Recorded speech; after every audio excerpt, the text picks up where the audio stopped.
កន្លងមកអ្នកបរិភោគឲ្យទៅលើថាផលិតផលខ្មែរច្រើនតែអត់មានទំនុកចិត្តក្នុងការសាកល្បងប៉ុន្តែនៅពេលដែលយើងទទួលបានស្តង់ដារ CQS មកអ្នកបរិភោគគឺគាត់មានទំនុកចិត្តថាផលិតផលដែលគាត់យកទៅប្រើគឺមិនត្រឹមតែមានអនាម័យទេវាមានគុណភាពទៀត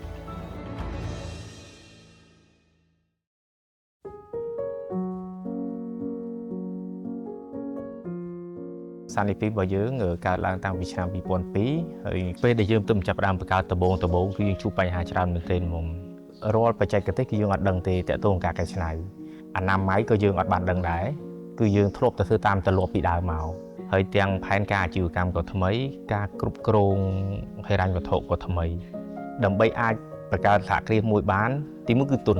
ទី2គឺបច្ចេកទេសទី3ថាយើងទៅធ្វើយ៉ាងម៉េចដើម្បីផ្លាស់ប្ដូរបរិបទដែលធ្វើតាមទម្លាប់មកធ្វើតាមអ្វីដែលជាតម្រូវការក្រោយពីបានចូលរួមសិក្ខាសាលាមួយដែលរៀបចំដោយ UNIDO ហើយនិងសាជីវកម្មកម្ពុជាគម្រោងបានផ្ដល់ទុនឲ្យបានផ្ដល់សម្ភារៈឲ្យជំរុញឲ្យយើងយកស្តង់ដារអនាម័យហើយសហគ្រាសដែលយើងរចនាមកនេះមិនត្រឹមតែយកត្រឹមតែ CQS ទេគឺយើងគម្រោងយកទៅដល់ HACCP ទៀតដើម្បីទទួលបាន CQS គេតម្រូវឲ្យយើងធ្វើមិនត្រឹមតែយើងកែច្នៃស្អាតទេគឺយើងត្រូវតែត្រួតពិនិត្យមើលតាំងពីការប្រមូលផលមក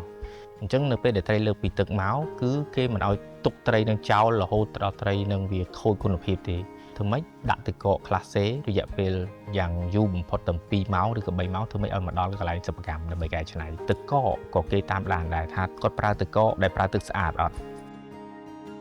អញ្ចឹងនៅពេលដែលមកដល់កន្លែងសិប្បកម្មកែច្នៃគេមើលថាតើគាត់ដឹងជូនបានល្អអត់ត្រឹមត្រូវអត់ចូលមកដល់កន្លែងសិប្បកម្មគឺយើងកែច្នៃរបស់យើងមានដំណាក់កាលរបស់យើង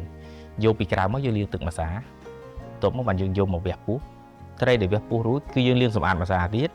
មិនឲ្យឈាមឬក៏កំទេចកំទីផ្សេងដែលវាជាប់ប្រឡាក់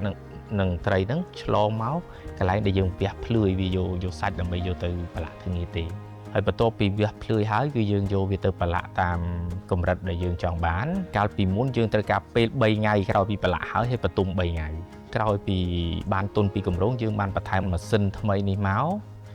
ប្រឡាក់ហើយយើងបន្ទុំតែមួយថ្ងៃអីអាចយកទៅសម្ងួតបានយើងវាកាត់បន្ថយមែនទែនមកហើយក្រោយពីបន្ទុំហើយគឺយើងយកទៅសម្ងួត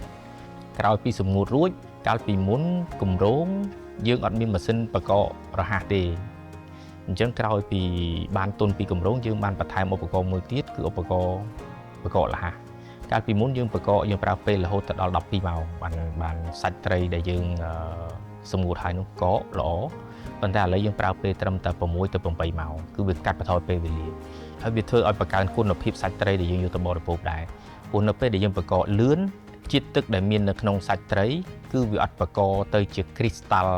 កដុំតូចទេអញ្ចឹងនៅពេលដែលត្រីនឹងវាអាលេមកវិញគឺត្រីនឹងគឺសាច់ស្រស់អត់មានផុយជ្រក់ទេគឺសាច់វានឹងណែនល្អជាងដែលយើងបកកធម្មតា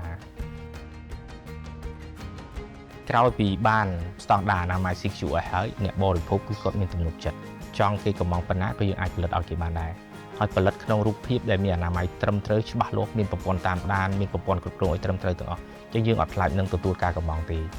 ហើយទីផ្សាររបស់យើងវាមានទាំងក្នុងស្រុកនិងក្រៅស្រុកអញ្ចឹងទីផ្សារក្រៅស្រុករបស់យើងគឺយើងបាននាំចេញទៅអូស្ត្រាលី